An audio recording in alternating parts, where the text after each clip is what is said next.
Hello people, I'm back here today on YouTube to talk to you about a video response that I'm going to do in response to a video that Very Merry Videos made. I think it was last week, basically asking what to do when an INFJ, burns out and isolates himself. So I'm going to jump right into it. So the first point I have here is basically summarizing what that video was asking. I'll put the tag up there, right now. And I'll put the link to it in the description below as well. So basically what the video is asking, she made a video asking basically what do you do when an INFJ burns out. There are two parts to her question. One, she's asking how to make the person feel better. Also, she's asking what you should actually do in that situation physically and as far as the relationship is concerned. So my simple answer is to just step back and don't do anything. So when an INFJ burns out, it's usually because they've overextended themselves and have put too much energy into exerting their extroverted feeling. They put too much energy into their environment, and they don't have any more energy inside of here, so they need to step back, withdraw, isolate themselves, and let that energy build up, because that's the way introverts work. Introverts need to be alone in order to energize themselves, in a sense. So if they spend too much time exerting themselves extrovertedly, they're going to eventually get to the point where they need to step back and withdraw. Now sometimes this can happen just on a day-to-day basis, and sometimes this can happen over months. So like one day you might be really extroverted, and then by the end of the day you just have to step back, and it's just a thing that happens over the course of one day. And it can also happen over the course of a month or even a year. So there's that aspect to it. So yeah, this is a natural cycle. So after you run a marathon, you have to rest. You have to sit back and relax. So extroverted feeling is kind of like running a marathon for a true INFJ.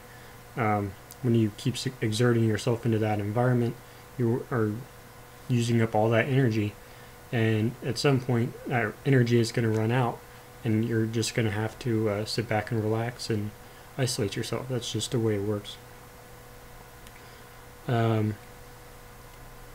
So yeah, what I typed down here: let the guy rest.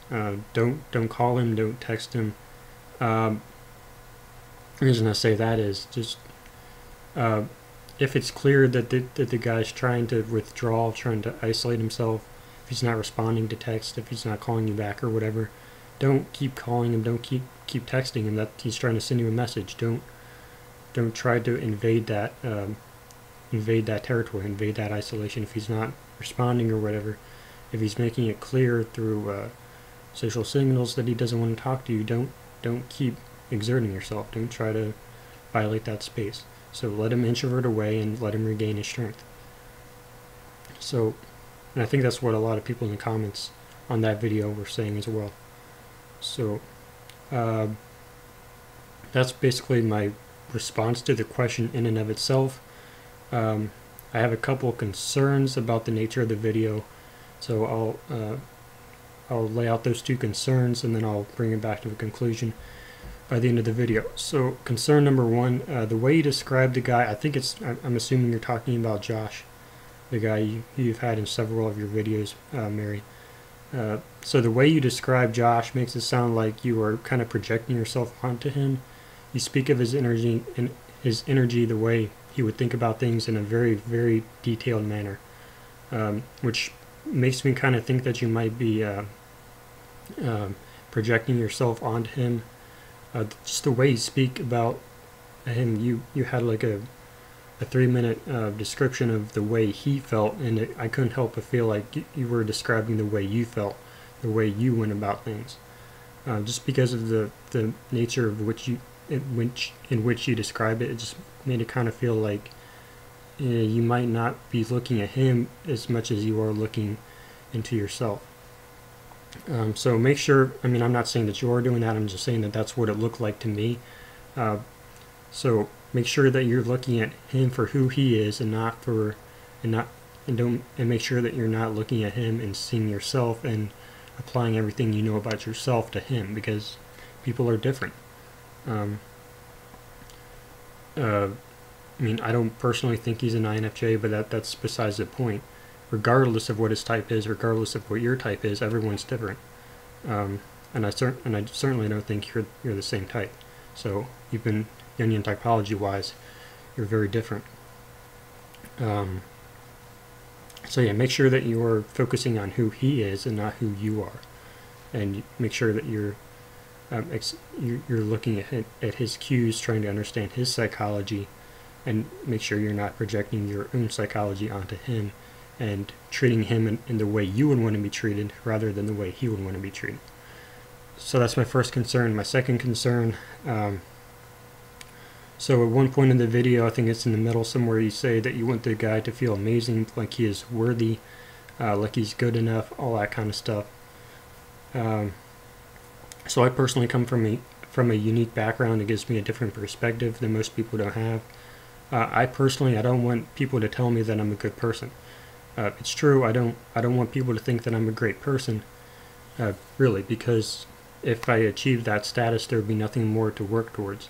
So I don't want people to tell me that, oh my gosh, you're such a great person, I love you so much, or whatever. Or I don't want people to say, oh, you're worthy of respect, admiration, or whatever. I don't want people to tell me that, because if I get to that status, there's nowhere higher to go. And it would kind of feel like flattery, because the main issue here is there's two sides of every person. Flattery only looks at one side. And when you say those kinds of things about people to them, you're making a decision to look at only one side of that person. You're not looking at both sides.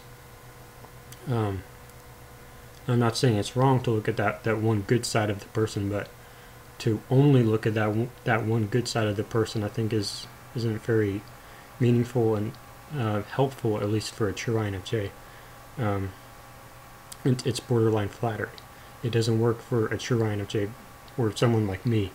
I won't use the term INFJ. Just for a person like me, that doesn't work, because it's not meaningful enough. It doesn't sound genuine when you lay on all these compliments, because it sounds like flattery. So if you were to achieve that status where everyone thinks that you're such an amazing person, where everyone thinks that you're worthy and all that kind of stuff, there's really no more purpose in life. I mean, you can try to continue that status, but where are you going to go from there?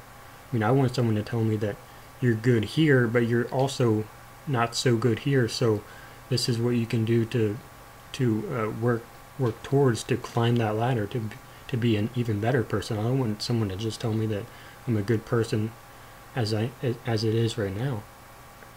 So I don't know if that's true of Josh or not, but I'm just giving my perspective because that's what you were asking for.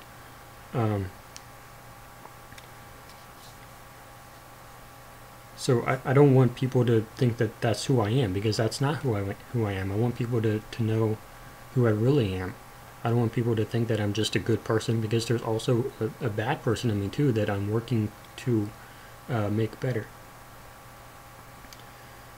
So when you narrow down who you are, when you narrow down how everyone else perceives you into one basic good idea, then you're willfully ignoring half of who you are, and I don't like that. Now I know some people probably do, but I'm just giving my perspective on the issue.